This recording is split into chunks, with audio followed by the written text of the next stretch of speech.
hari ini kita sangat tidak mendukung terjadinya pengerusakan situs kawasan cagar budaya Lapang Merdeka. Walaupun kalau Pemko tidak mengacu kembali kepada master plan tata ruangnya, itu kan nyala. Dan hari ini mereka adalah tersangka kalau saya menyatakan ini, karena telah merusak cagar budaya Lapang Merdeka. Boleh-boleh aja hari ini mereka berdendang ria di atas permasalahan ini. Tapi nanti 2 tahun lagi, saya pastikan mereka ini kepala-kepala dinas akan terangkat ke jeruji besi. Saya akan perjuangkan mereka harus masuk ke jeruji besi semuanya. Karena Bobi 2 tahun dia di wali kota Medan. Lebih itu mereka akan tergiring ke penjara semuanya. Berarti lebih pintar, lebih jenius, lebih benar pemikiran Belanda dulu daripada yang sekarang ini. Siapa maksudnya, Bang? Ya nggak tahu lah. Revitalisasi ini mau target kita, maaf, kita nggak mau mendahului. Ini mau kita stop, karena ini sangat merugikan warga Medan. Lapang Merdeka ini ternyata sampai dengan KMS dan kita melakukan gugatan, ini tidak ada status hukumnya sebagai cagar budaya. Orang yang diundang itu, dia dibuat lembaga masyarakat, tapi bukan orang yang tepat yang bisa menyelesaikan atau bisa punya solusi atau yang keahlian dalam bidangnya. Ya, penghilangan sejarah itu yang menjadi dosa kota itu nanti. Ya saudara, bagaimana pendapat ataupun kritikan lain terhadap revitalisasi dari Lapangan Merdeka Medan yang saat ini dilakukan oleh pemerintah Kota Medan? Kami akan mengajak Anda untuk mewawancarai Direktur Eksekutif Lembaga Independen Pemerhati Pembangunan Sumatera Utara, Ashari Sinik. Bang Ashari Sinik, Ya. apa kabar? Sorry. Prasetyo Bang dari program eksklusif Faktual Channel. Boleh duduk Pak ya? Silakan. Ya. Sehat ya Bang? Sudah lama tidak bertemu Bang. Ya. Ashari Sinik makin sehat nampaknya Bang. Alhamdulillah. Bagaimana Bang aktivitas sehari-hari? Lancar semua? Alhamdulillah lancar semua. Bang, jadi kita ingin membicarakan persoalan revitalisasi Lapangan Merdeka yang lagi hangat-hangat ya saat ini Bang. Banyak kontroversi yang terjadi dalam pembangunan tersebut. Persoalan Lapangan Merdeka ini, revitalisasinya, menurut Abang ada yang salah tidak Bang? Nah, kalau revitalisasinya, dari judul kalimat revitalisasinya itu tidak salah. Baik. Yang menjadi masalah itu adalah modul pekerjaan revitalisasi itu sendiri. Artinya, yang dimaksud dengan revitalisasi itu adalah mengembalikan kondisinya seperti semula. Dulu kemarin itu sudah ada gugatan dari kelompok masyarakat sipil menggugat Pemko Medan untuk mengembalikan Lapangan Merdeka menjadi situs cagar budaya. Nah, memang Lapangan Merdeka merupakan situs cagar budaya yang belum ditetapkan oleh pemerintah Kota Medan maupun pemerintah provinsi menjadi kawasan situs cagar budaya. Hari ini ada program revitalisasi kawasan Lapangan Merdeka. Baik, sebelum masuk ke keterangan Abang yang lebih lanjut, tadi ada Abang sampaikan bahwasannya pemerintah khususnya Kota Medan belum mendaftarkan Lapangan Merdeka sebagai kawasan cagar budaya. Ya, Tapi kita sudah sempat melihat ada plang bertuliskan cagar budaya pernah ditempel ataupun ditancapkan Bang di Lapangan Merdeka. betul.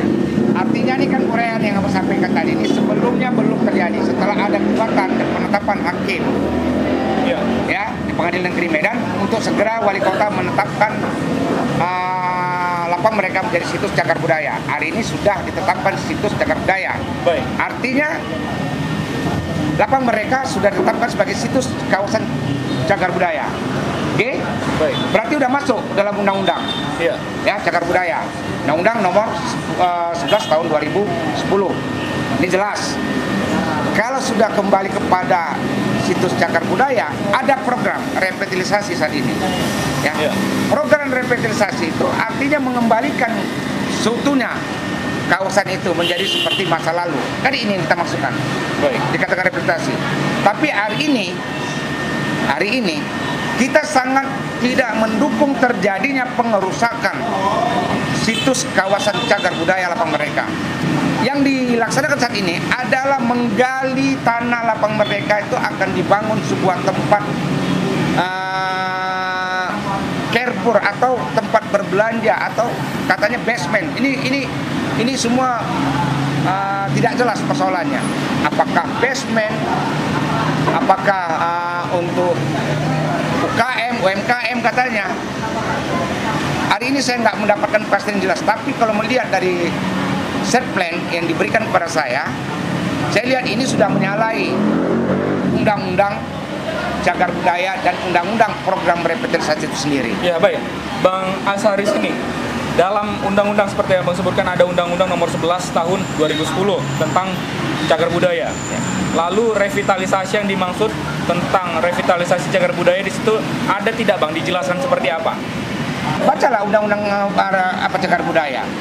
Iya. Itu terkait dengan revitalisasi. Apa dijelaskan di situ Bang? Tidak boleh merubah bentuk. Tidak boleh merubah bentuk lalu atau merusak kawasan itu sendiri. Hari ini kan dirusak. Bukti dirusak itu adanya pengorekan di lokasi. Itu kan namanya dirusak. Lalu kalau pemahaman, kita berikan pemahaman kepada masyarakat. Revitalisasi cagar budaya yang harusnya Bang. Ini bisa Bang jelaskan ke masyarakat seperti apa harusnya? Yang seharusnya dikembalikan seperti semula. Seperti contoh ya. Dulu ada dua sisi ada dua namanya apa istilahnya? Tempat kopi shop. Ya, di lapang mereka itu sendiri. Di sekitarannya Bang ya? Iya, sekitarnya. Ya bangunlah itu. Iya. Nah, kalau memang dulu nggak ada kantor polisi, ya bongkar kantor polisinya. Kan gitu. Iya. Dulu kan nggak ada tempat berjualan di atas lapang mereka tuh. Seperti dulu namanya mereka walk, ya bongkar mereka walknya. Dulu nggak ada tempat pedagang buku, ya bongkar pedagang bukunya. Dulu tidak ada tempat kantor apa namanya itu di sub, ya bongkar di subnya. Artinya kembalikan seperti semula. Baik. Itulah dia. Dan yang terjadi saat ini? Yang saat ini terjadi, yang lainnya dibongkar, lapangan merekanya pun dibongkar. Ini sudah ada keluar jalur dari undang-undang yang harusnya dijalankan tentang revitalisasi ini Bang Asari ya? Iya. Lalu kesalahan apa lagi yang Abang lihat dalam revitalisasi ini? Kesalahannya sebenarnya banyak lagi. Di samping pertama tidak transparan menyampaikan kepada publik, kedua kajiannya tidak jelas, yang ketiga terkait dengan adanya amdalin katanya itu juga nggak jelas. Lalu persoalan, nah ini persoalan paling fatal yang saya lihat, ada IMB. Kalau ada IMB berarti ada bangunan. Baik. Ada IMB Bang ya? Ada IMB. Tertera di depan itu ya? Depan itu. Nah yang menjadi masalah lagi, saya mau mempertanyakan kepada mereka, tapi sampai saat ini mereka nggak pernah jawab. Apakah tanah lapang mereka itu dulunya memiliki satu bidang tanah, apa sekarang menjadi dua bidang tanah? Kenapa pertanyaan itu muncul Bang? Karena saya lihat IMB. Iya. Kalau melihat IMB di situ tertulis ada pemilik tanah, tertulis nama Insinyur Wira Araman, ya, garis Pemko Medan. Berarti dua bidang tanah. Satu milik Pak Wirya, satu lagi milik Pemko Medan. Iya.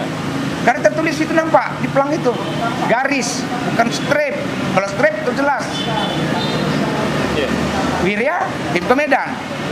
Ini bukan garing Bang ya? Bukan garing, garis. Berarti ada dua pemilik. Dua pemilik yang tanah itu. Kalau dalam sejarahnya apa ini pernah dikuasai oleh seseorang? Nggak pernah. Dahulunya? Nggak pernah. Sejak dahulu ya? Dari dulu nggak pernah. Baik. Jadi perlu dijelaskan lagi, tanah di Kota Medan ini dimiliki oleh satu orang yang bernama Van der Meyer. Luas tanahnya itu 350 hektar di Kota Medan. Termasuk lapang mereka. Boleh dijelaskan Bang, Van der Meyer ini seperti apa dahulunya? Seorang pengusaha dari orang Jerman yang sebagai orang pengusaha di zaman era pemerintahan kolonial pada saat itu. Yang membangun stasiun kereta api, dia membangun yang lain-lain, termasuk membangun banyak macam yang dibangunnya. Termasuk Lapang Merdeka itu Lapang Merdeka adalah tata rencana mereka pada saat itu membangun sebuah kota. Baik, tadi Abang sampaikan juga ada set plan-nya udah siap, kan master plan, set plan-nya. Set plan, seperti apa gambarannya? Bang? Gambarnya itu ada dua lantai di bawah basement, dikorek nanti.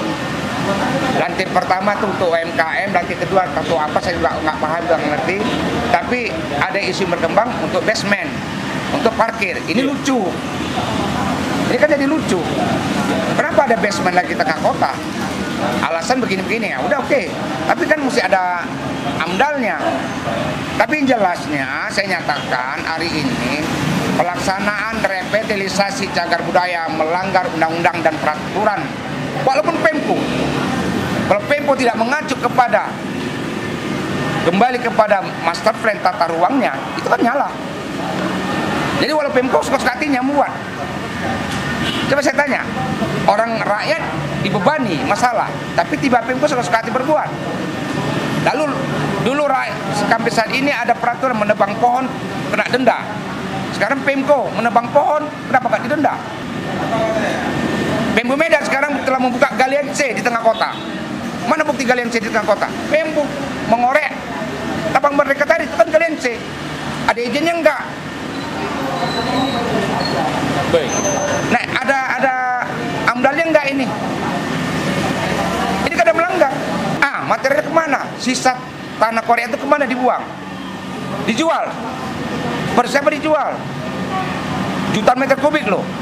Bang Asari, biasanya kalau dalam proyek revitalisasi, khususnya di cagar budaya, siapa pihak-pihak yang terlibat di dalamnya? Nah, kalau yang terlibat di dalamnya, pertama kalau kita melihat dari program cagar budaya revitalisasi itu, yang jelas pertama Presiden terlibat, karena dia merupakan batu pertama. Kedua, Gubernur Sumatera Utara, karena dia menghibahkan anggaran 100 miliar, itu uang Provinsi Sumatera Utara loh, masyarakat Sumatera Utara, untuk cagar budaya, untuk revitalisasi. Yang ketiga, Wali Kota Medan, Bobi Nasution, sebagai decision maker, menentukan proyek itu. Lalu penyelenggara negara lainnya yang terlibat, seperti Kepala Bapeda Medan, Kepala BPKAD Medan, Kepala BLH Medan, Kepala Balitbang, ya, Dinas PPTSP sebagai pengeluaran izin, Kepala Dinas PKP 2R itu yang sebagai pengguna anggaran, pengelola anggaran tersebut. Lalu Kepala Dinas Bina Marga dan Bina Konstruksi Kota Medan, Kepala Dinas Pertamanan dan Kebersihan Kota Medan, Kepala Dinas Kebudayaan Kota Medan, Kepala Dinas Perhubungan Kota Medan, Kepala Dinas Pariwisata Medan, tim cagar budaya Kota Medan. Ini yang paling fatal ini. Apa hasilnya? Memutarbalikkan fakta tentang cagar budaya. Ada tim cagar budaya, konsultan perencana, pelaksana proyek, konsultan kajian, konsultan AMDAL, dan DPRD Medan sendiri. Itu semua keterlibatan mereka. Dan hari ini mereka adalah tersangka kalau saya menyatakan ini, karena telah merusak cagar budaya Lapang Merdeka. Boleh-boleh aja hari ini mereka berdendang ria di atas permasalahan ini. Tapi nanti 2 tahun lagi, saya pastikan mereka ini kepala-kepala dinas akan terangkat ke terali besi. Saya akan perjuangkan mereka harus masuk ke terali besi semuanya. Karena ini sudah melanggar sekali. Dalam arti kata, mereka telah mengabaikan, menghilangkan peradaban budaya Sumatera Utara, khususnya Kota Medan. Seharusnya mereka kaji betul-betul persoalan ini. Bukan semena-mena mereka membuat revitalisasi. Uang itu uang rakyat. Kembali kepentingan rakyat itu yang macam mana? Ya, baik, Bang Asari. Sebelumnya tidak hanya Lapang Merdeka yang menjadi persoalan ya, Bang. Tapi ada juga kantor pos sebagai titik nol. Ya. Di depan kantor pos ada air mancur yang juga dibongkar oleh pemerintah Kota Medan, dan dinyatakan, apa alasan pemerintah Kota Medan sempat menyatakan bahwasannya ini bukan sebagai bentuk penghancuran, dan juga air mancur bukanlah titik nol sebenarnya, tetapi titik nol sebenarnya adalah kantor pos. Kalau 0 kilometernya heritage, yang heritage itu adalah kantor pos. Seperti apa Bang Ashari sini menanggapinya? Nah, ini yang paling lucu. Yang paling lucu tuh jangan rakyat dibodohi. Titik air pancur titik nol itu berada di depan kantor pos. Kantor pos Medan itu dibangun 1911. Sementara titik nol Kota Medan itu dibangun 1915. Kenapa dibangun titik nol? Ada titik nol, ada titik pengukuran laut di stasiun kereta api tempatnya, ya. Jadi titiknya sudah jelas. Titik nol Kota Medan ini dulunya merupakan bukti situs sejarah. Ada berapa kali terjadi perombakan silakan. Tapi ini kan merupakan titik nol. Walaupun hari ini sah-sah saja. Dahulu Bang, tidak hari ini lagi karena sudah dibongkar. Iya, sekarang udah nggak ada lagi. Baik. Artinya sekarang bukan lagi menjadi titik nol, tempat titip perparkiran Kota Medan. Baik. Nah ini kan aneh. Kalaulah katanya titik nol itu berada di kantor pos, ini rakyat Kota Medan ini jangan dibodohi. Yang anehnya ahli sejarah kok bisa bodoh sekarang ini. Kok mengatakan pula dia titik nol di kantor pos. Titik nol itu jelas di bundaran depan kantor pos. Dulu ada taman air pancur. Taman air pancur itu ada berapa kali terjadi perombakan. Di zaman era kolonial pun ada dirubah juga. Tadinya berbentuk air pancur biasa, lalu ada berdirinya lagi patung Yakobus Neus. Itu titik nol itu merupakan disitulah berawal Medan itu dikenal dunia. Ya ini kan merupakan bukti sejarah. Walaupun sekarang udah nggak ada lagi ya, tetap mau dirubah. Namanya kok dirubah bukan lagi nama titik, bukan lagi situs sejarah, replika namanya udah nggak hilang lagi, kasusnya udah nggak ada lagi. Waktu adanya monumen Beng Sumur itu aslinya masih ada. Masih ada besi-besi untuk pancurannya, Bang? Masih ada aslinya. Tapi diruntuhkan, dihabiskan. Ini kan artinya janganlah rakyat ini dibodoh-bodohi terus. Janganlah rakyat ini ditompoi terus. Cukuplah udah. Medan ini berdiri berada dari berapa etnis. Medan adalah merupakan Indonesia mini. Tapi banyak masyarakat di kota ini, generasi sekarang, generasi milenial, yang jelas tidak paham dengan sejarah lahirnya kota Medan ini. Termasuk wali kota? Termasuk wali kota. Baik. Nah, perlu kita buktikan, membuktikan itu, sebelum ada Guru Patimpus, duluan ada namanya Panglima Goca Pahlawan. Gelar Panglima Goca Pahlawan, Panglima dari Aceh yang menempatkan kota Medan ini. Yang mulai memimpin kota ini, ya. Namanya Muhammad Akbar Delihan. Jadi Sungai Deli itu adalah sebuah nama yang diberikan penabalan untuk Sungai Deli itu adalah dari nama beliau. Jadi Muhammad Akbar Delihan digelar Goca Pahlawan. Itulah yang pertama kali yang berada di kota Medan ini sebelum ada Kesultanan Delhi. Lalu setelah dia meninggal dipimpin lagi oleh anaknya Panglima Padrik kalau nggak salah saya, lalu Panglima Padrap, dan itu ada Panglima lagi, 5 Panglima, baru masuk ke 6 masuk Kesultanan. Nah, Medan ini mulai nampak itu di zamannya Sultan Makmur Al-Rasyid Perkasa Alam Shah. Berkembanglah menjadi sebuah kota. Inilah Medan. Jadi kita tidak mengabaikan Guru Patimpus. Guru Patimpus adalah peletakan kampung pertama di kota Medan adalah bentuk kawasan perdagangan, namanya pasar kampung pasar Medan namanya. Itu dulu letaknya pas sekarang ada patung Guru Patimpus. Itulah tempat pasarnya, namanya Pasar Bundar. Setelah merdeka namanya Pasar Bundar. Jadi banyak masyarakat kota ini tidak paham sejarah. Banyak masyarakat kota ini yang tidak tahu sejarah. Dan banyak juga ahli sejarah yang saya nilai punya kepentingan tapi tak tahu sejarah sebenarnya. Dan tidak membuka ini di publik. Di publik. Mereka rodok-rodokan. Apa tim cagar budaya? Kenapa tim-tim ahli sejarah tidak membuka publik? Ceritakan sebenarnya terjadi. Inilah kota. Jadi maka itu sampai saat ini kota ini tidak pernah selesai. Pertama dalam mengatasi masalah banjir, karena nggak tahu latar belakang kota ini. Macam mana kita mau tahu menata kota ini kalau penyelenggara kotanya tidak paham dengan kotanya? Ya, Bang Asari, kalau seperti site plan yang abang ceritakan tadi, ada basement, ada lantai 1, lantai 2 di Lapangan Merdeka yang akan dibangun nantinya. Artinya, adakah dugaan revitalisasi ini menjadi titipan dari pihak yang memiliki uang atau pengusaha? Saya curiga ke situ. Ada kepentingan oligarki di sini. Sekarang kita tanya, untuk UMKM mana? Ini untuk kepentingan masyarakat mana?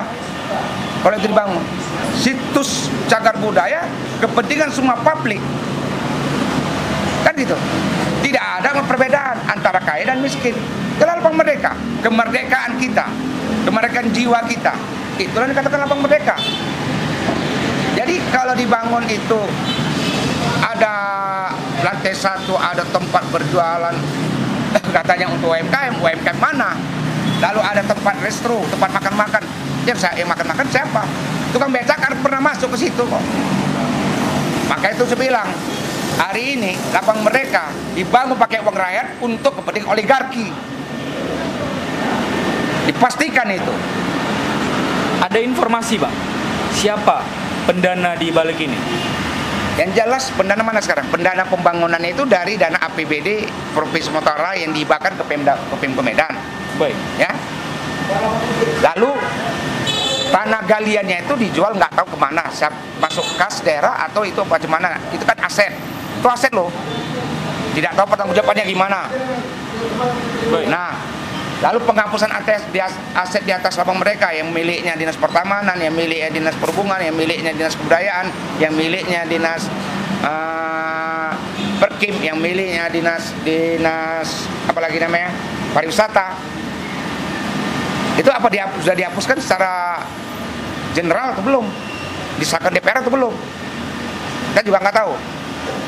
Nah, mereka selalu berdalih, begini sudah peraturan, begini peraturan. Oke lah, silakanlah peraturan. Tapi ingat, hari ini mereka berdalih. Bobi 2 tahun dia di wali kota Medan. Lebih itu mereka akan tergiring ke penjara semuanya. Dipastikan? Dipastikan. Abang juga yang melaporkan nanti? Siap, saya melaporkannya. Dan saya siapkan materinya nih. Sudah ada Bang ya? Nah, tinggal saya laporkan. Ya tunggulah waktunya mereka menghadapi terakhir besi. Saya nggak main-main, karena ini hak milik masyarakat Kota Medan, hak milik masyarakat Sumatera Utara. Karena sudah dijolimi, sudah diabaikan. Ya, untuk berbicara benar aja mereka tak mau menerima. Jadi ada apa ini? Kan ada pembohongan semua ini, ada penipuan semua ini. Tidak selamanya penipuan pembohongan itu berhenti tempat. 2 hari akan datang pasti akan terbongkar juga. Ya. Bang Saldi, kalau kita berbicara masalah ke depan, pembangunan atau revitalisasi ketika sudah menjadi sebuah bangunan ya, seperti yang Bang Asari sampaikan, ada UMKM, ada basement, lalu ada tempat makan bagi masyarakat nantinya.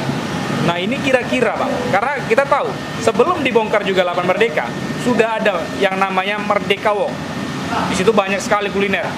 Ya, tidak pernah diusir, dan itu kita tahu pemiliknya adalah bukan masyarakat biasa, tentunya para pengusaha di situ. Begitu. Nah, ke depan, apakah hal ini terjadi lagi dan nasib Lapang Merdeka seperti apa ke depannya? Ya, kalau kemarin itu kan programnya Bang Abdillah ya. Baik. Pembangunan Merdeka Walk untuk membuat satu ikon kota. Artinya dia nggak merusak inti dari cagar budaya itu sendiri. Beda dengan sekarang ini. Dia letakkan di samping. Lahan yang nggak berfungsi digunakan untuk kuliner. Boleh Bang ya, tidak melanggar ya? Nggak melanggar. Baik. Artinya cuman bedanya kalau kita bicara situs, ya itu mungkin harus dibongkar semuanya, kembali seperti semula. Ini yang kita harapkan kemarin, dan ini diharapkan oleh rekan-rekan dari KMS. Kembalikan fungsi Lapang Merdeka sebagai memang tempat orang merdeka.